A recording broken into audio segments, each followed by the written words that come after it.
Eu ando bastante preocupado com essa questão do modo como, né, a gente ligaria a questão da neurociência e assim, se vemos mesmo de uma outra maneira. Eu queria dar um exemplo que assim, tem o Pedro, que é um garoto de 5 anos, filho de um amigo, que é um problema na escola. Um garoto com 5 anos que já mudou de escola, já mudou de escola 4 vezes em um ano. Né? É um problema. E por que é um problema? Porque ele tem uma velocidade para resolver as coisas.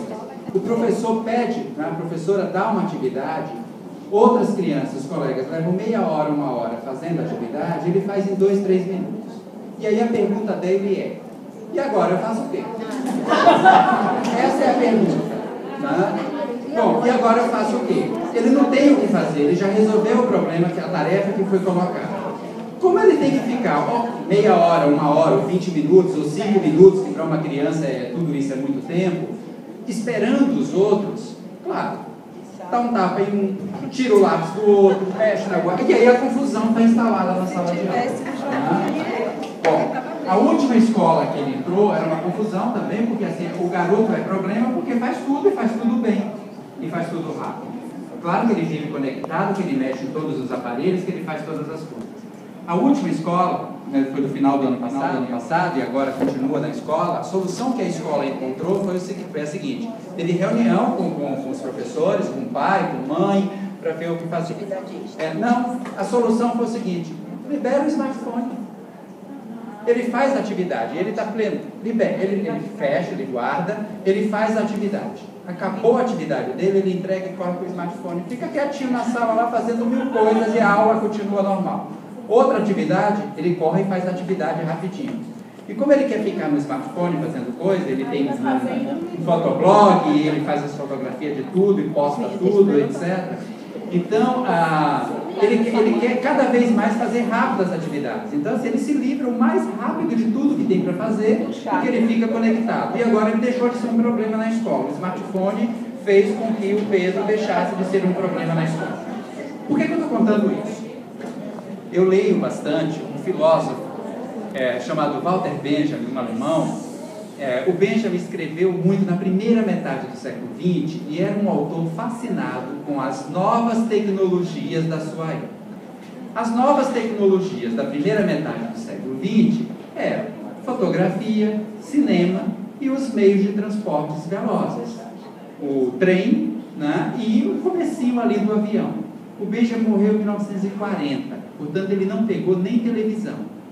Bom, ele era fascinado por cinema e ele escreveu muita crítica de cinema, escreveu crítica de arte, mas muita crítica de cinema e muitos textos falando sobre cinema. O texto mais conhecido dele aqui no Brasil se chama Obra de Arte na Era da Sua Reprodutibilidade Técnica. É uma palavra. Bom, mas em reprodutibilidade, né? Enfim, o barato dessa história é porque nesse texto, que aparece pouca coisa, mas em outros ele desenvolveu um pouco mais, ele fala por que ele é fascinado pelo cinema.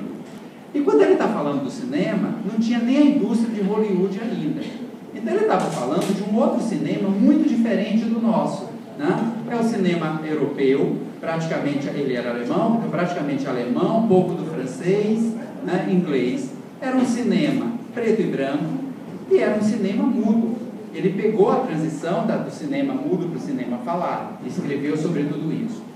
Mas o barato todo é o seguinte: o Benjamin dizia que ele era fascinado pelo cinema, pela técnica do cinema, e não pela história do filme que estava em questão. Ele dizia o seguinte: eu vou ao cinema, eu não quero saber qual é o filme, eu não quero saber a história, eu não quero saber se é uma história de amor, se tem final feliz. Eu vou ao cinema, e ele diz exatamente isso em alguns textos: eu vou ao cinema porque o cinema é a escola da sensibilidade do homem moderno.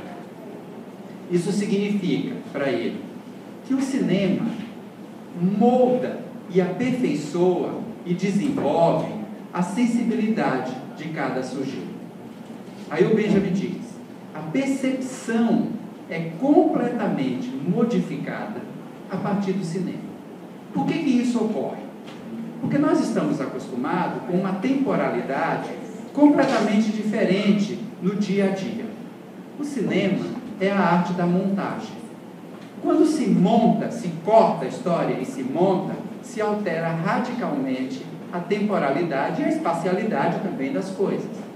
Então, ir ao cinema é se permitir, é frequentar uma escola para aprender a ver o mundo das imagens. E o mundo das imagens pressupõe indivíduos que sejam capazes de se dar conta do que está acontecendo na velocidade do que está acontecendo na tela, que é muito diferente do modo como eu vivo fora da tela. Eu estou contando essa história para recuperar só esse detalhe de que o cinema é uma escola que treina, aperfeiçoa, desenvolve a nossa sensibilidade. Para o Benjamin, o indivíduo que vai ao cinema é um indivíduo completamente diferente daquele que não vai ao cinema. Ele percebe, toda a percepção dele já é diferente, num ritmo diferente. Ele consegue perceber de forma mais acelerada. Aliás, vocês devem saber que algumas escolas utilizam filmes legendados, por exemplo, para ensinar as crianças a lerem mais rápido, né, para desenvolver ritmo de leitura. Então, assim, o cinema tem várias dessas funções. O Benjamin não vivenciou, claro, essa coisa toda da cibercultura, dos computadores, das redes, etc. Penso que ele escreveria coisas maravilhosas e fascinadas, né, sobre esse universo. Então, da mesma maneira, admitindo que tudo isso seja verdade, eu acredito que sim, né, que a nossa percepção ela é completamente modificada, e modificada para que o indivíduo seja mais veloz de acordo com o ritmo das imagens na tela. Se é assim com o cinema, com as tecnologias mais recentes de conexão, todo o nosso corpo se modifica e se modifica de forma intensa. Então nós temos uma coordenação motora diferente, nós temos uma percepção diferente, ritmos diferentes de se posicionar, e aí o Pedro é ótimo, o que é que eu faço agora? Porque ele já fez, né? Então é muito bacana, e aí com isso significa também o seguinte: a aprendizagem diferente, mais rápida, mais intensa, memória de uma forma completamente diferente. Então, assim, os processos de ensino, de aprendizado tendem a se alterar radicalmente, porque agora o ritmo do aprendizado é outro, o ritmo da produção do conhecimento é outro, e é outro como? Cada vez mais acelerado, que exige respostas físicas e mentais cada vez mais aceleradas. Tem consequências? Sim. Vivemos todos estressados, somos todos ansiosos, né? Não temos mais paciência para nada, para as coisas lentas. Então, pessoas que falam muito devagar, somos todos hiperativos. As crianças são cada vez mais hiperativas, e aí nós lidamos com várias outras coisas. Em alguns momentos é preciso baixar o nível de velocidade do corpo, e aí nós vivemos uma sociedade dopada, né? Porque é preciso tomar um monte de coisa para baixar o nível de aceleramento do corpo. Então nós passamos o dia nos excitando, né? E em algum momento é preciso tomar um chazinho, e muitas vezes o chá não funciona, é um remedinho mesmo, para se desligar, né?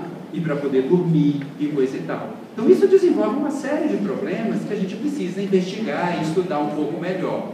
Mas é verdade que agora nós temos corpos infantis e adultos num ritmo completamente diferente dos de alguns tempos atrás, né?